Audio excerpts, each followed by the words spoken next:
Berikut adalah 5 tips untuk kita bersangka baik dengan Allah dan belajar untuk bergantung dan meminta hanya kepada Allah.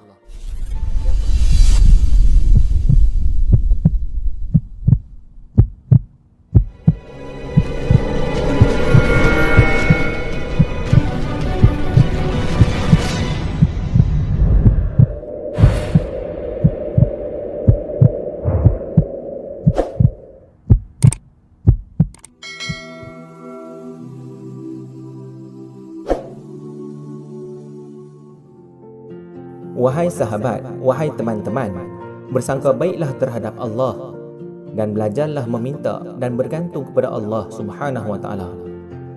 Dengan kesibukan dan kelalaian dalam mengejar arus kehidupan, secara tidak sedar kita semakin jauh dari perasaan kehambaan dan pergantungan kepada Allah. Malah, pergantungan kita di dalam kehidupan sangat hampir dengan kesyirikan dan kekufuran di sisi Allah Subhanahu Wa Taala. Sebagai makhluk ciptaan Allah Subhanahu Wa Taala, kita sememangnya sangat bergantung dan berhajat hanya semata-mata kepada Allah. Dengan bersangka baik dan sentiasa bergantung harap kepada Allah Subhanahu Wa Taala, hasilnya kita telah menjalinkan satu hubungan yang istimewa terhadap pencipta kita. Malah, hidup kita akan sentiasa dilimpahi keberkatan darinya. Oleh itu, berikut adalah 5 tips untuk kita bersangka baik dengan Allah dan belajar untuk bergantung dan meminta hanya kepada Allah. Yang pertama, rajinlah berdoa dan sangat percaya setiap doa kita ini didengari oleh Allah dan doa kita akan dimakbulkan oleh Allah Subhanahu Wa Taala. Sekiranya apa yang kita doakan tadi tidak dimakbulkan oleh Allah, kita yakinlah bahawa Allah lebih mengetahui apa yang terbaik untuk kita. Malah, jika bukan di dunia, pasti Allah akan membalasnya yang lebih baik di akhirat sana. Yang kedua, istiqamah dalam bergantung dan berdoa, iaitu berterusan berdoa tanpa rasa jemu. Walaupun bukan di dalam waktu yang khas seperti selepas solat, akan tetapi pada bila masa saja kita tetap berdoa, walaupun keadaan di mana saja kita berada. Ringan-ringanlah lidah dalam berdoa.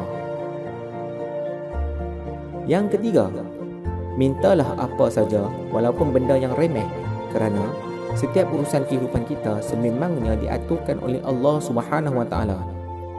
Sebagai makhluk dan hamba-Nya, tidak ada lain hanya rujuklah kepada Allah dan pohonlah apa saja hajat-hajat kita.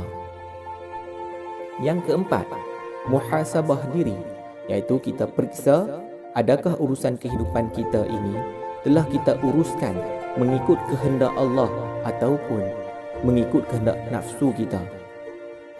Muhasabah ini supaya kita tidak hanyut dengan kelalaian dunia dan kembalikan kesedaran pergantungan dan matlamat kehidupan kita ini sepatutnya hanya kepada Allah semata-mata. Dan yang kelima, sentiasa redha dan bersyukur di atas ketentuan Allah Subhanahu Wa Taala ke atas kehidupan kita. Kita perlu sedar akan hakikatnya diri kita, iaitu sebagai hamba Allah Subhanahu Wa Taala dan segala ketentuannya adalah miliknya, bukan milik kita. Oleh itu, apa saja ketentuan Allah, kita terimalah seadanya dengan hati yang terbuka. Itulah dia 5 tips untuk kita bersangka baik dengan Allah dan belajar untuk bergantung dan meminta hanya kepada Allah. Sebagaimana yang diajarkan oleh Nabi SAW kepada kita, iaitu hasbunallah wa ni'mal wakil, iaitu cukuplah Allah sebagai penolong kami dan dialah sebaik-baik pelindung. Semoga tips tadi bermanfaat dan selamat beramal.